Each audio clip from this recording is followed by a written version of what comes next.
Hello. Today I want to talk about something that I've seen pop up in various places, and I feel very strongly about this. It's about whether using references is okay or not. As you can see in this video, I will start from absolute scratch and show you how I usually go about from the very beginning instead of directly starting with a sketch. Yes, this takes longer than just a painting, but I really feel like I need to show you that it's perfectly okay to draw with references. So what I did was that I created a mood board. For me, a mood board is a collection of images with colors that you like, photos that inspire you, or images you like specific details of. All of this put together are references for you to create an image. It doesn't have to be 20 images. It can also just be a couple. Maybe for seeing how colors work together, how light falls, what the shape is, what kind of jeans a character wears, or how a specific character actually looks. For this specific image, I used around 6. I used 3 pictures of Louis in different poses and from different sides, 2 images of men in suits, and 1 for the colors I wanted to use in the background. As one of the men in the suit was already standing in the pose I wanted to draw Louis in anyway, I took that one as a reference for not only the pose, but also for the clothes. I'm really not good at imagining outfits, as I've never been much into fashion. The other man had great colors in his outfit, which I took for Louis' suit. Since Louis is not an original character of mine, I wanted to capture his expression and face true to his show appearance, which is why I had to refer to actual screenshots.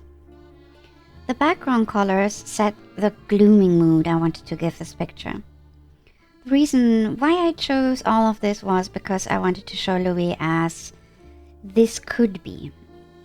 I don't know what happens after season 1. I don't read the manga, but for me I could very well imagine him ending up as the leader of a gang instead of becoming the next Beastar as he originally intended to be. So what I wanted to express was the bittersweetness of this moment, having finally power, but a different kind.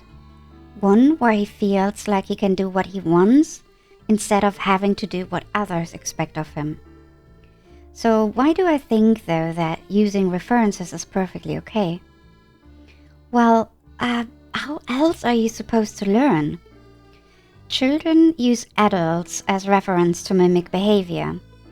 They can understand the world because they look at us and learn how to use specific things in a specific way, or even how to walk.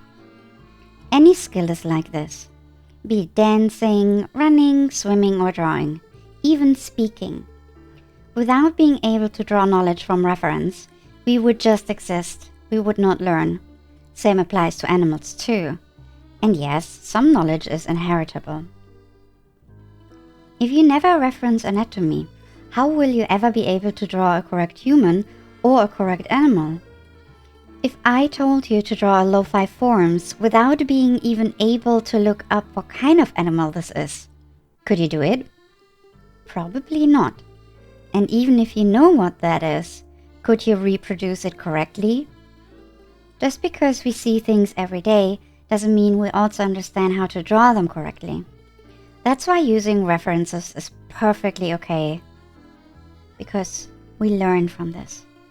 Plus, you really can't know everything. I talked to my grandmother about this, and she said that when she wanted to draw, she could only draw from comics or magazines, or would have to pay a lot of money for art classes where they had models sitting. Sometimes her friends would stand model for her, but that was usually short-lived. So I really see it as a blessing that we are now able to learn so much from the internet. We can look up so many things and learn a wide variety of skills that other generations before us couldn't learn. So if you ask me, referencing is perfectly okay. I hope you enjoyed this, and I also hope to see you next time. Please subscribe and leave a like. Bye!